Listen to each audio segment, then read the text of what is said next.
During the Second World War, almost every major aviation power developed fast, twin-engine bombers. Japan arrived at this later than others. Only in 1944 did it receive its first machines of this type. The Army received an aircraft called Hiryu, and the Navy, Ginga. It was one of Japan's last attempts to create a modern combat aircraft. The first prototype of the Ginga was tested in the summer of 1943. The results were so impressive that factories immediately began preparing for mass production. By the time the Navy officially accepted the aircraft into service in October 1944, more than 450 machines had already been produced. However, the Ginga proved unreliable in combat units. There were reliability problems that delayed its full acceptance into service. The order to develop this aircraft was issued in 1940. The task for the designers was clear: create a fast airplane that could operate both as a torpedo bomber and as a dive bomber. A team led by Mitsuji Tadanawa and Masao Yamana designed an aerodynamically refined aircraft with 2 engines and a narrow fuselage. Interesting fact, Mitsuji Tadanawa, who headed the design team and determined the streamlined shape of this bomber, after the war devoted himself to developing Japanese high-speed trains. In the 1960s, he worked on the famous Shinkansen, the bullet train, which still operates on Japanese railways at speeds above 248 miles per hour. Development of this machine began in 1941. The power plant chosen was 2 new 1,800 horsepower engines that were still under development. With these engines, it was planned to reach a speed of 342 miles per hour. Despite compact dimensions, the designers managed to install 8 protected and 6 unprotected fuel tanks, with a total capacity of 1,461 gallons. If necessary, 2 external drop tanks of 58 gallons each could be added. Unfortunately, armor consisted only of 20 millimeters of armor under the pilot's seat. Defensive armament was weak, only 2 machine guns of 7.7 millimeters caliber. One was located in the navigator's cockpit at the front, the second in the rear part of the upper cockpit. The primary weapon consisted of a single torpedo weighing 1,895 pounds mounted under the fuselage. Due to the internal arrangement of the torpedo armament, the Ginga could not carry the more powerful and heavier torpedoes of new modifications because of their excessive length. When the aircraft was used as a torpedo bomber, the bomb bay doors were removed. Maximum bomb load reached 3,307 pounds. Normal load, 2,204 pounds. The bomb bay could accommodate 1 1,764-pound bomb, 2 1,102-pound or 551-pound bombs, or a set of 12 132-pound bombs. External suspension of 2 551-pound bombs or 10 132-pound bombs on wing pylons was also permitted. Late in the war, the Ginga was fitted with the most powerful Japanese bomb of the time, an anti-ship armor-piercing bomb weighing 307 pounds. However, nothing is known about its actual combat use. For dive bombing, a special hydraulic release rig was developed that extended bombs beyond the bomb bay. The bomb bay doors had hydraulic actuation and opened inward, not creating additional aerodynamic drag. While the project was being developed at the design plant, the Navy decided to produce the new aircraft at the Koizumi factory. The first machines were to come off that line in 1943.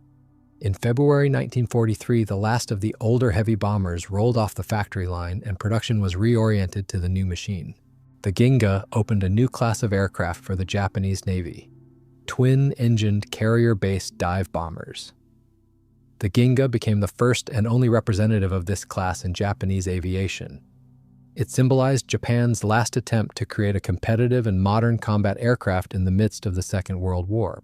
The first prototype aircraft was completed in August 1943 and had 2 engines rated at 1,820 horsepower each. Its first flight took place shortly thereafter. Factory test pilots and combat aviators praised the aircraft for its high speed and excellent handling. However, that wave of enthusiasm did not extend to the mechanics. They had to contend with constantly malfunctioning complex hydraulics and unreliable engines. Even during trials under ideal conditions with experienced mechanics, there were so many problems that the Navy hesitated for a long time to send this bomber to combat units, despite an increasing production rate. During this time, designers introduced numerous changes to the production version. The most important changes were as follows. Segmented glazing was replaced by flat armored panels. A new cowling with individual exhaust stacks was installed. and attachment methods for components were modified. Serial aircraft received newer, more powerful engines rated at 1825 horsepower, and the tailwheel strut was no longer retractable. Defensive armament was significantly changed. Early production machines had their machine guns replaced with a 20mm cannon. However, due to the low rate of fire, these cannons were replaced in production by 13mm machine guns. Depending on the defensive armament layout, the aircraft were divided into several variants. One version had two 20mm cannons. A second version had a cannon in one position and a machine gun in another. The third modification had two twin 13mm machine guns in the rear. Often mechanics removed the forward cockpit armament due to its low effectiveness. Many of these bombers were equipped with a naval search radar. Radar antennas were located under the nose and on the sides of the tail. Aircraft fitted with radar did not receive special designation. The Navy eventually accepted this aircraft into service under the name the Naval Bomber Ginga. However, persistent maintenance problems, especially due to an unreliable engine that seldom delivered the promised power, delayed deliveries of these machines to combat units. Meanwhile, the Nakajima factory, well organized, continued to produce new bombers. The high speed the aircraft achieved during trials attracted the attention of night fighter designers. The Navy ordered one of the carrier companies to develop a fighter version of this bomber at its own plant. Understanding that the engines might be unreliable, engineers decided to install different power plants rated at 1850 horsepower. The new aircraft received the designation P1Y2S. The night fighter retained the bomb bay because it was also intended to be used as a night bomber. Attempts to convert this aircraft into a night interceptor had been made earlier on the basis of standard versions. One such conversion was armed with a pair of obliquely mounted 20mm guns. These guns were installed in various configurations, one in front of the cockpit and one behind or both behind. All defensive armament was removed in these conversions. Several such reconfigured fighters were issued to one of the aviation squadrons. Another version was a more serious modification with four obliquely mounted 20mm guns, two in front of the cockpit and two behind. The rear defensive machine gun was retained, however, this version was not produced serially. The fighter version developed by the company repeated the concept of earlier projects, differing only in engines. It underwent trials in October 1943 and initially received one name. In March 1944, when the fighter was officially accepted into Navy service, its name was changed. The initial armament composition included a pair of obliquely mounted 20mm guns behind the cockpit. Later versions were fitted with a single 30mm cannon. Defensive armament was usually removed, though some crews often kept the rear gun installation. The factory reached production of these fighters from prefabricated components by February 1945. A total of about 96-97 machines of this type were built. However, the combat qualities of the new fighter proved disappointing. As a result, the obliquely mounted guns were removed from most of the produced aircraft, and the planes were used as bombers, although they lost the ability for steep dives. During the last year of the war, a multitude of modifications to this bomber was proposed. On several machines, a wooden tail fuselage section and a mechanized turret with two 20mm guns were installed experimentally. On one of the experimental prototypes in early 1944, a rocket engine was tested. It was intended for use in a new version of a kamikaze flying bomb. A fully steel variant of such an aircraft was also planned. One bomber variant was Model 33, a long-range bomber intended to carry the Oka kamikaze aircraft. There were two Oka versions, the standard Model 21 and the rocket-powered Model 22. To accommodate the Oka and the bomb bay, this bomber received a wider fuselage and the wingspan was increased from 66 to 72 feet. Payload capacity rose to 6,600 pounds. In the bomb bay, this Ginga modification could carry two 17 60-pound bombs or 12 550-pound bombs. Armament consisted of six 13mm machine guns, two twin mounts in the nose and rear cockpits, plus two in the side windows. Two prototypes underwent trials in May 1945 but were destroyed during one of the Allied air raids. Also not realized was the project for a jet-powered variant, the Tenga, which was to be fitted with a pair of jet engines. Development of this variant was stopped after the surrender. The first unit to receive the new Ginga bombers was the experimental Yokosuka unit. There they tested all the new aviation developments of the Imperial Navy. The first few pre-series bombers were delivered to Yokosuka in February 1943. The complex of trials of the new machine and the development of tactics for its combat use were to be completed there. The group of experienced naval aviators mastering the new bomber was led by a Pearl Harbor and Midway veteran, an outstanding dive bomber ace, captain of the third-rank Takashige Eguza. During trials, the recommendations of the experienced pilots were invaluable. The new bomber performed excellently in the air, but it quickly became clear that it was a very demanding aircraft, difficult to maintain. When operated from the well-equipped Yokosuka base, staffed with the best mechanics and engineers, this was tolerable. But it was also clear that the mechanics' difficulties at primitive forward airfields would be almost insurmountable. The hydraulics consistently failed, and engine tuning consumed the greater part of maintenance time. One of the main tasks facing Eguza's group was to work out high-altitude release of aviation torpedoes at high speeds. Parallel work on the same tasks was carried out by the Army Flyers group under Major Hideo Sakamoto, using the newest Army bomber Hiryu. Until then, the standard tactic for torpedo bombers had been to attack at speeds of about 186 miles per hour, and to release the torpedo from an altitude of 33 to 197 feet when the target ship was at a distance of 2,600 to 300 feet. At that point, the torpedo bomber had to fly on a steady course. The possibility of maneuvering at such low altitudes was virtually excluded. In such cases, the attacking aircraft was highly vulnerable to the ship's anti-aircraft defenses, which fired everything, from main batteries to the cruise rifles. The flight characteristics of the Ginga, capable of developing high speed, matched well with the characteristics of the new torpedoes, which theoretically allowed release at speeds up to 404 miles per hour from altitudes up to 1,150 feet. However, more than 300 experiments revealed that at speeds exceeding 311 miles per hour, dropping a torpedo from an altitude of 985 or 1,150 feet almost always resulted in the weapon's failure due to deformation of the propellers and stabilizers upon impact with the water. Reducing the drop height to 328 feet also produced unsatisfactory results. The only effective combination was a drop from an altitude of 131 feet at a speed of 335 miles per hour, which only slightly improved the torpedo bomber crew's chances of survival during an attack. As a result of extensive tests refining the optimal ratio between drop height and speed, by early 1944, a new tactic had been developed for employing the Ginga and Hiryu as high-speed torpedo bombers.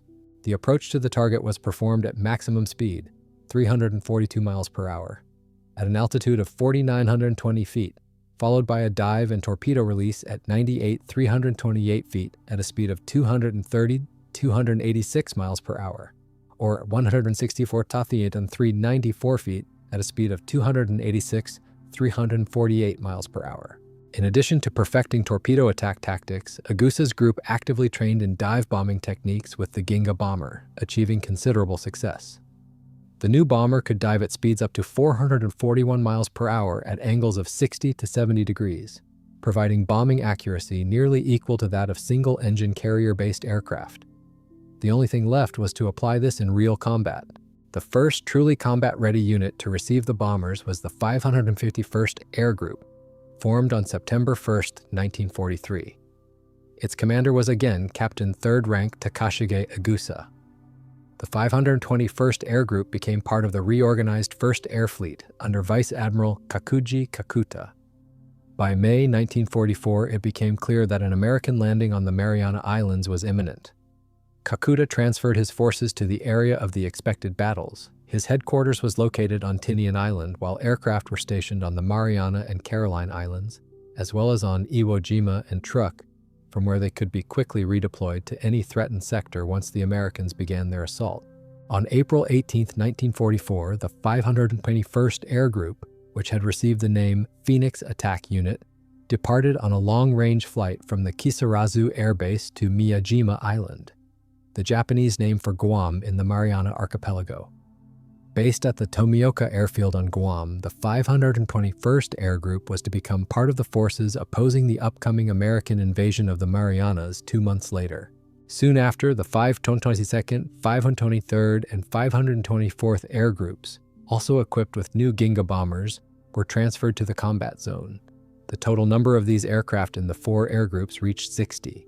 Unfortunately for the Japanese, they had withdrawn too many aircraft from the Mariana region, transferring them to New Guinea to participate in the battle for Biak Island.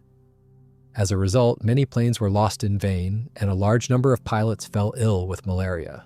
This redeployment proved to be a grave mistake. When the Americans began their preliminary raids on the Marianas on June 13th, half of the aircraft meant to repel the attack were absent. Airstrikes by the U.S. Navy's Task Force 58 between June 12 and 14, 1944, against Japanese airfields on Guam, Saipan, and Tinian turned most of Japan's land-based aviation into heaps of burned wreckage. Nevertheless, the Japanese Island Defense Command decided to launch a counterattack. Realizing that attacking the American fleet with the pitiful remnants of their land-based air force was a suicide mission, Igusa resolved to personally lead the raid. The only aircraft that could be assembled on Guam were 10 twin-engine Ginga bombers and 13 single-engine Suisei dive bombers. On the evening of June 15, 1944, Igusa took off for his final mission. He divided his group into two parts. The first consisted of 10 Suisei dive bombers, and the second included all 10 Ginga bombers, 3 Suisei and 6 Zero fighters. Igusa's final attack targeted Task Group 58.3 under Rear Admiral John Reeves, consisting of the carriers Enterprise, Lexington, San Jacinto, and Princeton, escorted by 4 cruisers and 9 destroyers. Nearby was Task Group 58.7 under Vice Admiral Willis Lee, the battle line, composed of the battleships Washington, North Carolina, Iowa, New Jersey, Indiana, South Dakota, and Alabama, along with 4 cruisers and 12 destroyers. Together, they formed a steel wall that shattered every Japanese aerial assault. The first group was detected by radar and intercepted by the Combat Air Patrol from San Jacinto. The fighters shot down 6 of the 10 Suisei dive bombers. However, when the interceptors turned away, the Ginga bombers of the second group managed to break through and commence their attack. The Lexington ship log describes the events as follows. North Carolina opened fire from the port side at 19:03. Gunfire was also observed on the horizon directly ahead. At 19:07, lookouts reported 10 twin-engine planes flying just above the water directly ahead at a distance of 10,000 yards, about 5.6 miles. They disappeared and reappeared again at a distance of 4,000 yards, about 2.3 miles, off the bow and port side.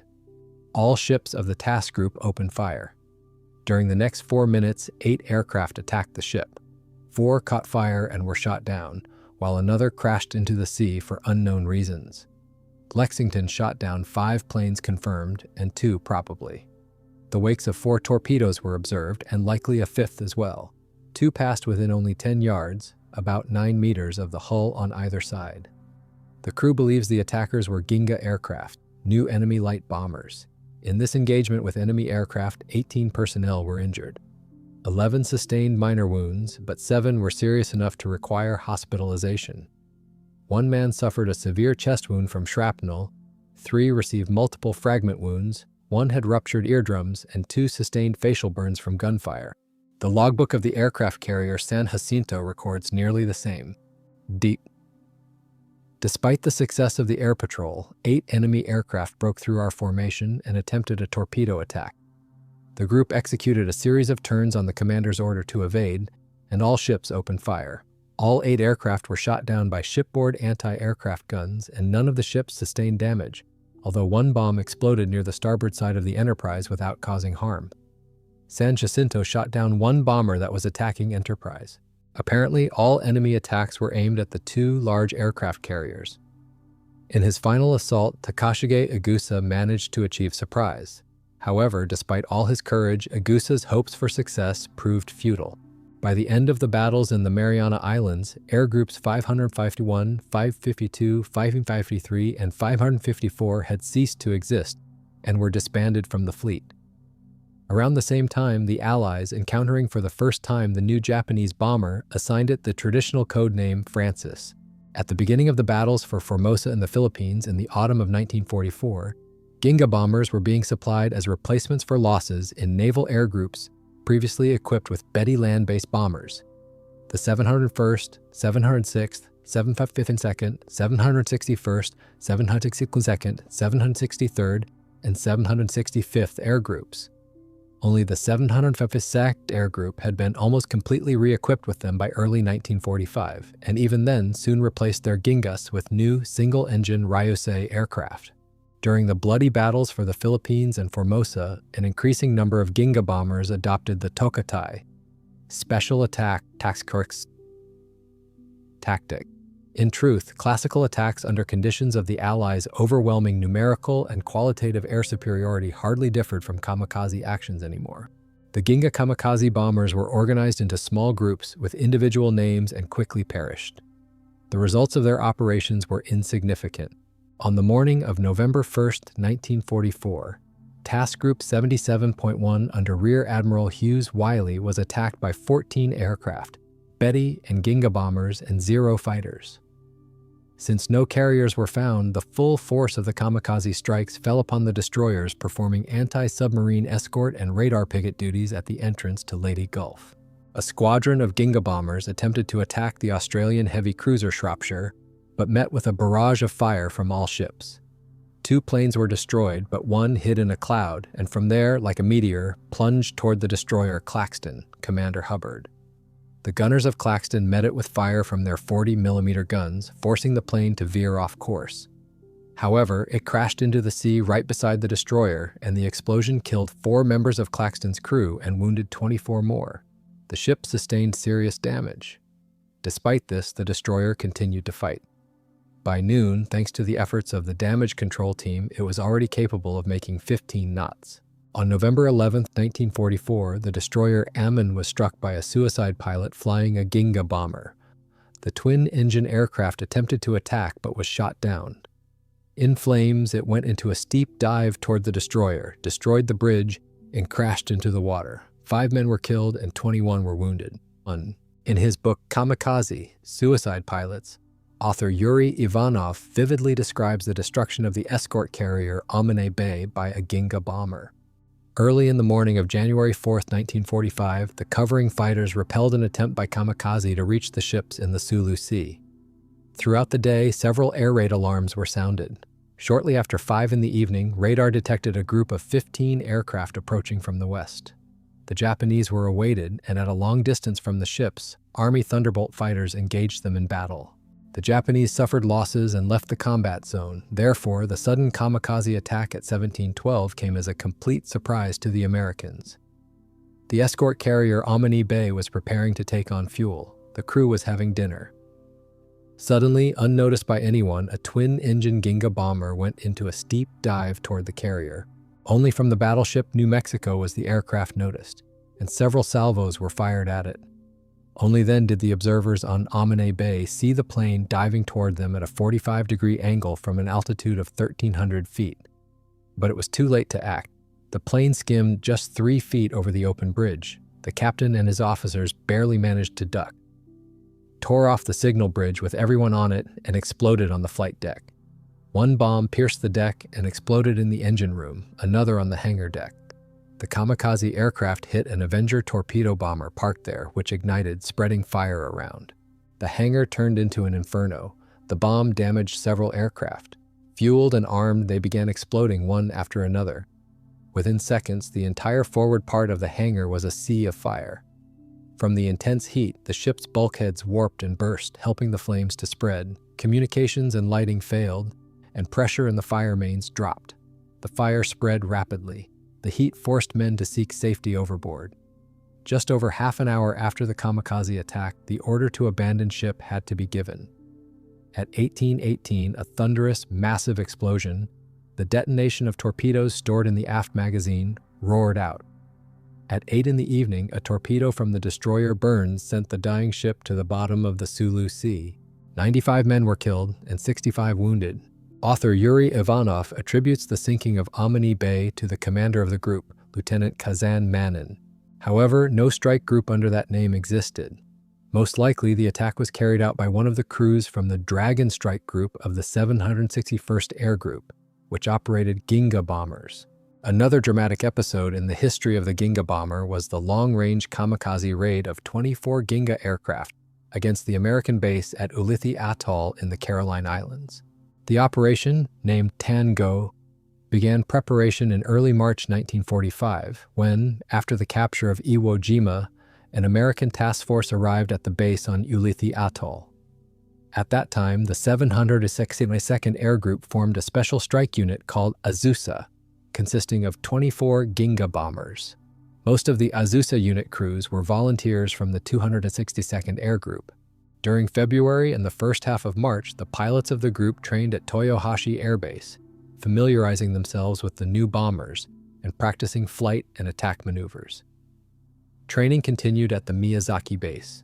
On February 20th, Vice Admiral Matome Ugaki, who had recently become the new commander of the 5th Air Fleet, issued an order for Operation Tango.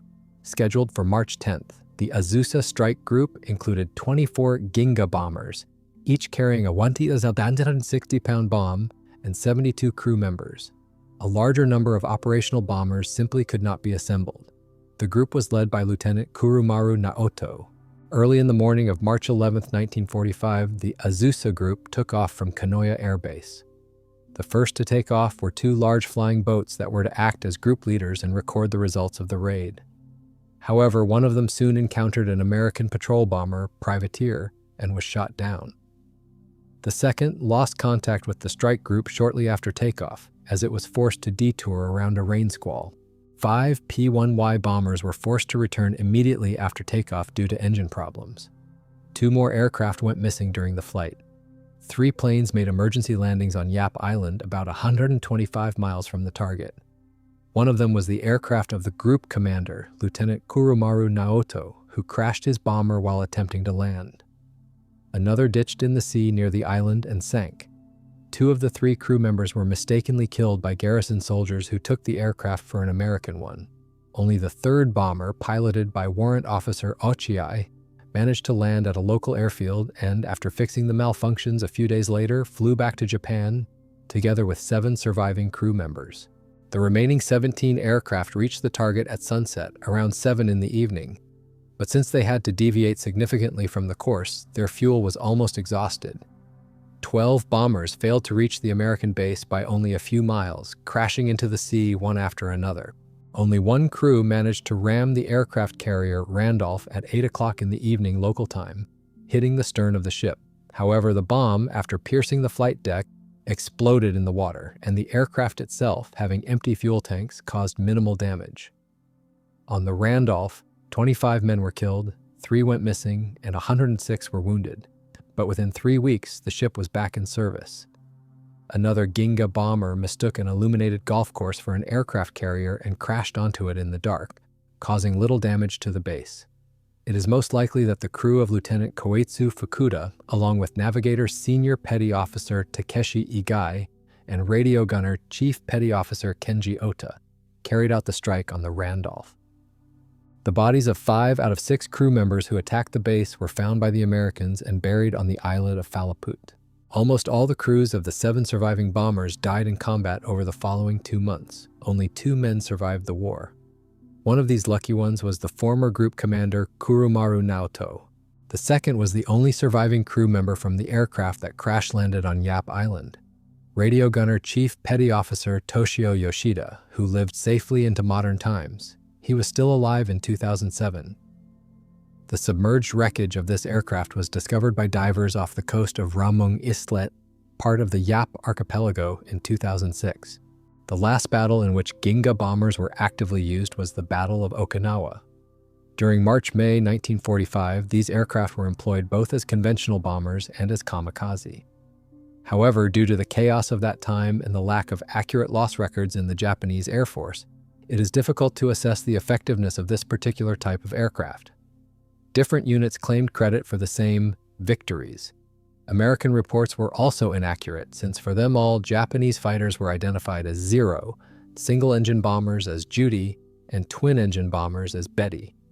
It is reliably known that on April 1, 1945, a Ginga kamikaze bomber struck the superstructure of the battleship West Virginia, but the 2,100-pound bomb failed to detonate, leaving the battleship with only minor damage, 4 dead and 23 wounded.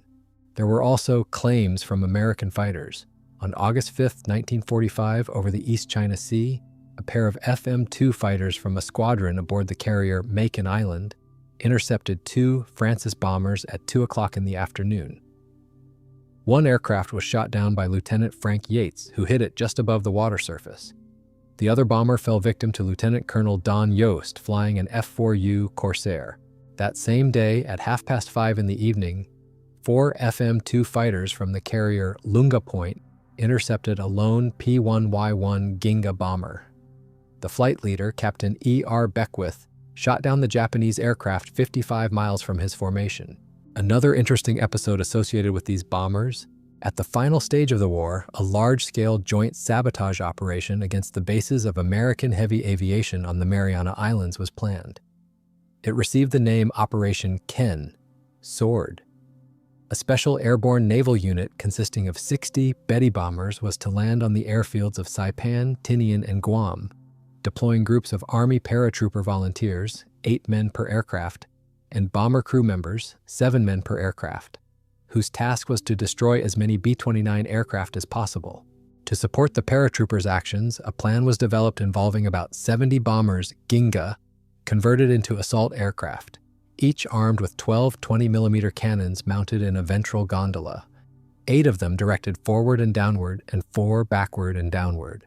Some sources claim that the assault version based on Ginga was equipped with a battery of 16 to 20 forward-downward-facing cannons. The crews of these aircraft were supposed to land after storming the airfield and join the ground battle. The 704th Squadron of the 706th Air Unit, based at Misawa and Chitose, was chosen to deliver the paratroopers, while the assault aircraft came from the 405th Squadron of the same group based at Matsushima.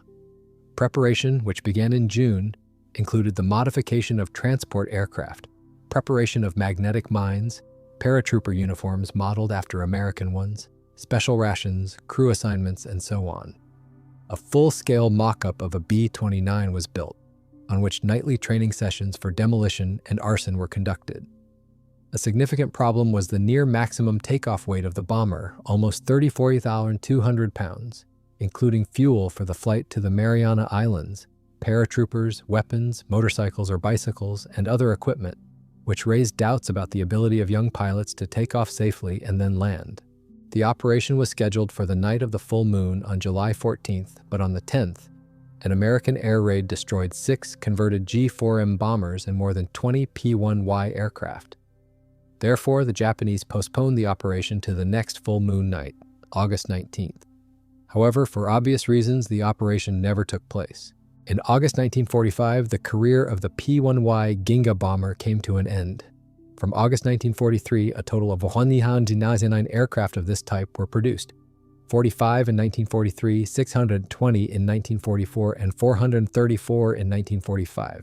During the first half of August, another 20 units were completed. The production peak occurred in November 1944, when 88 Francis aircraft, as the Americans called this bomber, left the factories. During the war, Ginga bombers served in the following naval air units: the 521st, 522nd, 523rd, and 524th Air Groups, which participated in the defense of the Mariana Islands; the 701st, 706th, 752nd, 762nd, 763rd, and 765th Air Groups, which took part in the battles for Formosa, modern Taiwan, the Philippines, and Okinawa. In the spring and summer of 1945, Ginga aircraft entered service with the 1101st and 1081st Air Groups. They were also part of the training and combat units Toyohashi and Miyazaki, and at the very beginning of their career, they underwent testing within the Yokosuka Air Group. At the end of 1944 and the beginning of 1945, Ginga aircraft operated as part of several independent strike squadrons numbered 262, 401, 405, 406, 501, and 708. A small number of night fighters based on Ginga operated only as part of the 302nd Air Group stationed at the Atsugi Air Base near the city of Hamamatsu. There, in 1945, a mixed collection of improvised naval interceptors of various models and even experimental Tenrai fighters was assembled. However, the main equipment of the 302nd Air Group consisted of Raiden interceptors. The results achieved by the few Ginga-based interceptors were, to put it mildly, modest. During the B-29 air raid on the night of March 9-10, 1945, which caused immense destruction in Tokyo, The group of Ginga fighters was caught unprepared. But on April 2nd before dawn, 2 night fighters based on Ginga were scrambled on alert. Both aircraft were equipped with search radars, and despite the distance from the observation post, they had no difficulty locating the target. Heading east, on the route from the city of Choshi to Tateyama, the aircraft with tail number YOD 161, whose crew consisted of Aikawa Masao, Shimazu Taka, and Matsui Sadaki, spotted a B-29 illuminated by a searchlight from the Tokyo coastline and moved to intercept. It was probably a lone F-13 reconnaissance aircraft. The enemy was at an altitude of about 6,500 feet and appeared to be slowing down, so spotting and maneuvering into attack position was not difficult. Taking a position from below and behind, they fired a salvo from a 20mm cannon at the massive body of the American aircraft, which filled the entire sky. Starting from the base of the left wing, they raked the fuselage diagonally with cannon fire. Upon returning to base, the crew reported a probably destroyed B-29. Radio operator Matsui Sadaki, who observed the attack from the rear cockpit, stated that the American bomber they had attacked was burning in 3 places. A comparison of B-29 loss records with the crew's report from April 2, 1945, shows that no B-29 losses occurred that day, nor were there any air raids on Japan at all. On April 12, 1945, a Ginga fighter led by Chief Petty Officer Kunihara Kono attempted to intercept a B-29 weather reconnaissance aircraft in daylight, but was attacked and shot down by escorting Mustang fighters. 3 days later, on April 15th, Chief Petty Officer Shimazu, taking off on a combat patrol around 10 p.m., was killed with his entire crew under unclear circumstances, crashing near the base. Another Kyoko fighter, the night version of the Ginga, piloted by Junior Lieutenant Uchiyama, was mistakenly fired upon by his own anti-aircraft battery that same night and took a hit in the right engine. Skillfully controlling the aircraft, whose only remaining engine was also malfunctioning, Uchiyama managed to land it in a potato field. As a result of the crash landing, the radio operator was killed, while the radar operator and navigator, Lieutenant Saburi Takeshi, dislocated his leg. According to Japanese sources, on May 24, 1945, at around 12:30 a.m., 2 reconnaissance fighters based on the Ginga engaged in combat south of the Izu Peninsula.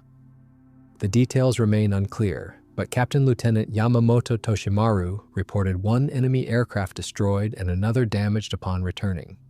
Comparison with American data again fails to confirm any B-29 losses that day.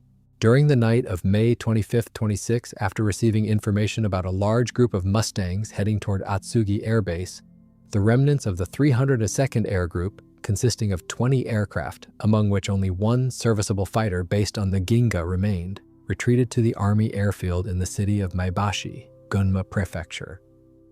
Among the aircraft left at Atsugi were 3 Ginga fighters with various malfunctions, which were subsequently destroyed by the Mustangs during their attack on the airfield. Overall, the effectiveness of the Ginga-based night interceptors was extremely low, although photographs of a Kyoko fighter with the tail code YOD 176 have survived to this day, showing 4 victory marks on its fuselage. The crew commander of this aircraft, Lieutenant Kusaku Hamano, reportedly used not only cannons but also phosphorus bombs for interception. However, Japanese pilots' victory reports near the end of the war were notoriously unreliable, and most likely these victories were another move of Japanese propaganda intended to boost morale. The Ginga bomber remained a respectable opponent for American pilots, but was not particularly favored among Japanese crews. The aircraft's engines were never fully perfected by the end of the war. This problem, however, plagued the entire Japanese aircraft industry in the final years of the conflict. Today, only 1 Ginga survives, preserved in a disassembled state in an American aerospace museum,